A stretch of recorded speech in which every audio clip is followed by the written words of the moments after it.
کیا یہ بھی کہا جاتا ہے کہ اچھا ٹھنڈ لگ گئی تو پٹھوں میں درد شروع ہو گئی یا جوڑوں میں درد شروع ہو گئی یا گھٹنوں کا مسئلہ اب جو صرف بزرگوں تک نہیں رہ گیا, بچوں کو بھی ہے, جوانوں کو بھی ہے, میجر کاز کیا لگتی ہے؟ ایک تو آپ نے کہا کہ ہم اتنی ایکٹیویٹیز میں مبتلا نہیں رہتے, کیا کرنا چاہیے سردیوں میں, کیسے بچائے اپنے پٹھوں کو بھی اور اپنے جوڑوں کو بھی؟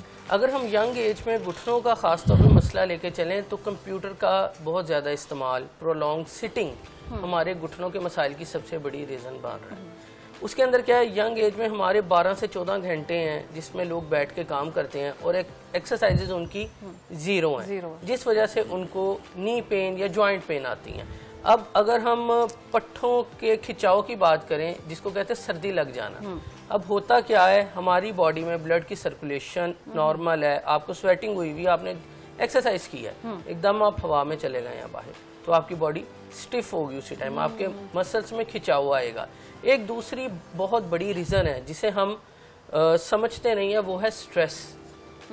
سٹریس کس طرح سے ہماری کمر کے اوپر والے پٹھوں کو, گردن کے پٹھوں کو انوالو کرتا ہے, وہ اس طرح سے کہ جب ہم سٹریس لیتے ہیں ہمارا خون کا سارا فلو ہماری بازوں اور ٹانگوں کی طرف ہوتا ہے, ٹورڈز ایکسٹریمیٹیز. ہمارے سینٹرل پارٹ کو پراپرلی بلڈ نہیں ملتا, جس وجہ سے کیا ہے, ہمارے پٹھے کھچاؤ میں جاتے ہیں.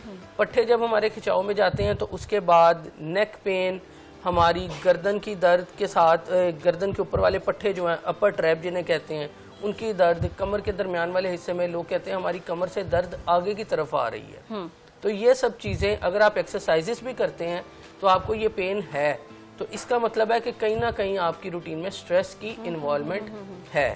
اب ایکسرسائز اگر ہم نی کی بات کریں تو آپ نے نی کی بیسٹ ایکسرسائزز ہے, نی کو سٹریٹ کرنا ہے, اس کے نیچے پلو رکھ کے نیچے کو پریس کرنا ہے پلو کے اوپر, اور اس کے بعد اپنے دونوں نیز کو جو موڑ کے, جس طرح ہم بیٹھے ہیں اس ٹائم اس پوزیشن میں, سینٹر میں پلو رکھ کے اس کو آپ پریس کر سکتے ہیں, سینٹر میں پلو رکھ کے. یہ 2 سے 3 ایکسرسائزز ہیں جن کو ہم کہتے ہیں نی آئسومیٹرک ایکسرسائزز. ان کو آپ اپنی روٹین میں ایڈ کر لیں تو اس سے جو گھٹنوں کے درد ہیں وہ آپ کے بالکل ختم ہو جائیں گے. اصل جو کہا جاتا ہے کیلشیم کی کمی ہے یا میگنیشیم کی کمی ہے, وہ لیں, آپ کی ہڈیاں جو ہیں وہ بالکل ٹھیک ہو جائیں گی, تو وہ کس صورت میں فیل کیسے ہوتا ہے کہ کسی چیز کی کمی ہو رہی ہے؟ اب اگر ینگ ہے پیشنٹ تو میں کہوں گا آپ وائٹامنس کی طرف بالکل نہ جائیں, آپ اپنی ڈائٹ کے تھرو چیزوں کو پورا کریں. آپ کے پاس دودھ ہے, اب سردیاں آ گئی ہیں, سن لائٹ ہے, وائٹامن ڈی کا سب سے اچھا سورس. ہم دھوپ میں نہیں جاتے کہ سکن برن ہو جائے گا, لیکن ہم وائٹامن ڈی کے انجیکشن پی لیتے ہیں. کیوں؟ ہمارے پاس نیچرل سورس ہے وائٹامن ڈی کا, سن لائٹ.